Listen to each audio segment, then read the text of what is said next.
मध्य प्रदेश के छतरपुर जिले से लगभग 110 किलोमीटर दूर गौरीहार तहसील अंतर्गत किशनपुर गांव में आल्हा उदल का किला है। ये एकदम टापूनुमा किला है। एक ऐसी जगह है यहाँ पर चारों ओर से तालाब से घिरा हुआ है, जिसकी वजह से सुरक्षा की दृष्टि से किला बहुत ही ज़्यादा अवैध था। कहते हैं कि तालाबों में आज भी कुएं और बावड़ी तक पहुँचने के गुप्त मार्ग देखे जा सकते हैं। किले के चारों तरफ विशाल परकोटा उनकी सुरक्षा को और मजबूत बनाता है, मगर यह किला आज जर्जर हो चुका है और दरकती दीवारें इस बहाली को बयां करती है कि एक गुप्त मार्ग केन नदी के टापू पर स्थित रतनगढ़ के दुर्ग का गया हुआ है। यह गुप्त मार्ग सुझार तक नगर तक गया है, जिसे अब बारीगढ़ के नाम से भी जाना जाता है। बताया जाता है कि आल्हा उदल के पिता दशराज यहाँ अब आया करते थे।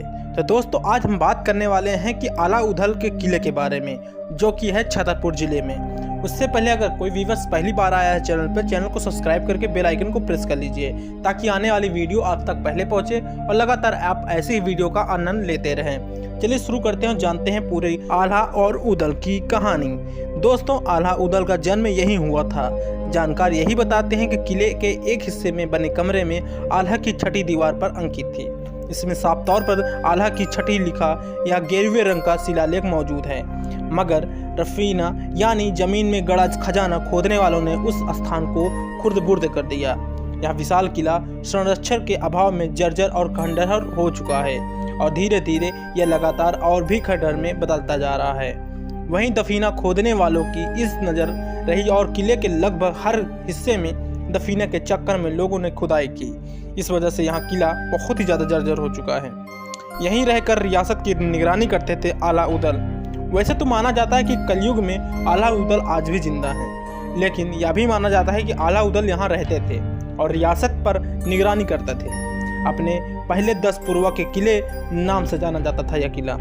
आसपास घना जंगल होने की वजह से शिकार के लिए भी आल्हा उदल बहुत पसंद थे।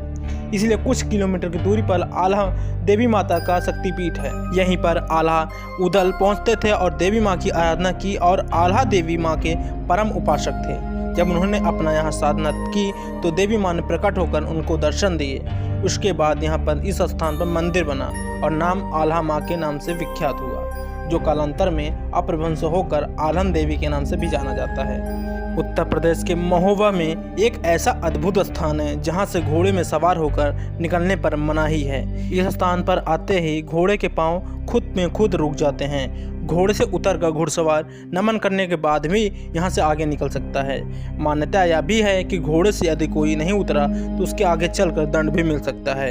यह स्थान सैकड़ों साल पुराना, जिसके अतीत में तमाम रहस्य छिपे हैं। दोस्तों, महोबा से 5 किलोमीटर दूर दिसरापुर गांव का इतिहास सदियों साल पुराना है। अब यहां खेतों में भी वीर आल्हा उदल से जुड़ी यादों को समेटने भवनों में अवशेष मिलते हैं। बताया जाता है यहां आज भी लोग घोड़े पर सवारी कर नहीं निकल सकते हैं। चंदेल वंश के अंतिम शासक परमादिदेव का शासन 1202 तक रहा। उनके शासनकाल में चंदेल सेना ने दिल्ली नरेश पृथ्वीराज चौहान को हराकर जीत का डंका बजाया। इस युद्ध में चंदेल शासक के वीर योद्धा आल्हा उदल की वीरता से चौहान सेना से दांत खट्टे हो गए। अगर हम आल्हा उदल के किले की बात की जाए तो इस किले का निर्माण 1040 ईस्वी में महोबा के चंदेल शासक विजयवर्मन ने करवाया था। बारीगढ़ के किले को बारीक दुर्ग या विजय दुर्ग किला के नाम से भी जाना जाता है। इसका नाम बारीगढ़ इसलिए पड़ा क्योंकि चारों ओर बारी दीवार लगी हुई थी जो शत्रुओं से बचाती थी। किले की सबसे खास बात यह है कि चंदेल राजाओं के सेनापति आल्हा उदल रहते थे, जो यहाँ के किले की सुरक्षा और दूर दूर तक निगरानी भी करते थे। इस वजह से इसके लिए कुछ अलग एक रहस्य यहाँ पर बना हुआ है। बताया जाता है किले की सुरक्षा इतनी ज़्यादा थी कि यहाँ पर आक्रमणकारियों के लिए पहुँचना लगभग असंभव था। किले में प्रवेश करते ही सबसे पहले विशाल हाथी द्वार मिलता है, जहाँ से हाथी और घोड़े किले के अंदर जाते थे।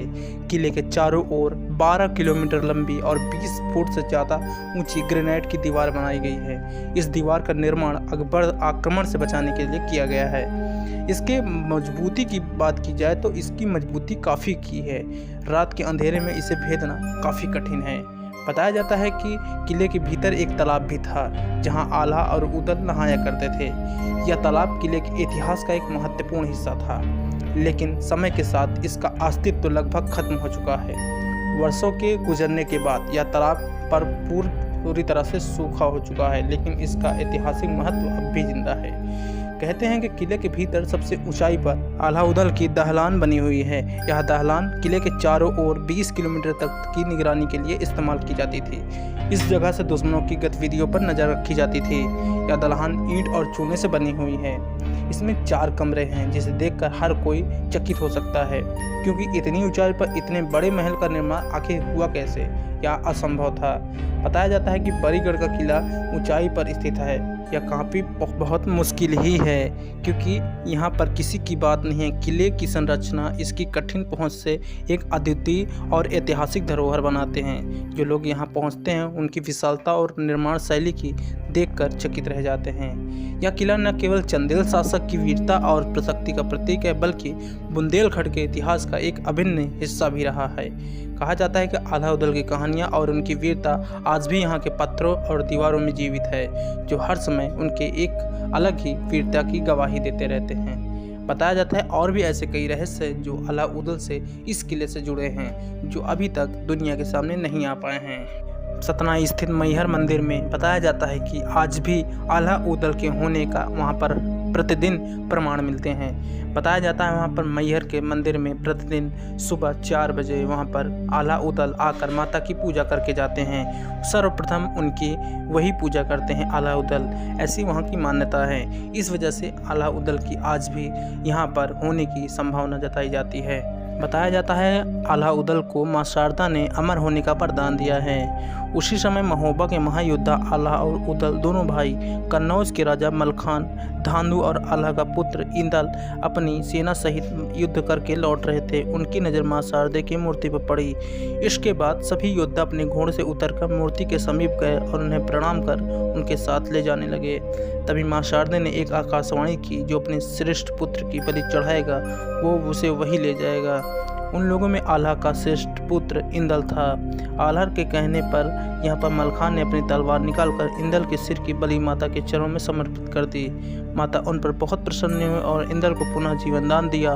कहा जाता है कि इंदल आज भी अमर है और अपने पिता आला को भी अमरता का वरदान है। इसी वजह से आला उदल आज भी अमर माने जाते हैं। इस वजह से आला उदल की कहानियाँ आज भी बहुत ज़्यादा प्रचलित है और इस महोबा में आज भी आला उदल के गीत गाए जाते हैं हर जगह, हर कोने पर, क्योंकि आला उदल कोई आम आदमी नहीं थे। आला उदल एक महान योद्धा थे। महान वीरता की कहानी और उनके सूरवीर की कहानी आज भी महोबा की बल्कि पूरे राज्य में फैली हुई है। तो इस तरह से आला उदल की पूरी कहानी इस वीडियो के माध्यम से मैं आपके सामने रखा। उम्मीद करते हैं आपको ये वीडियो काफ़ी अच्छी लगी होगी।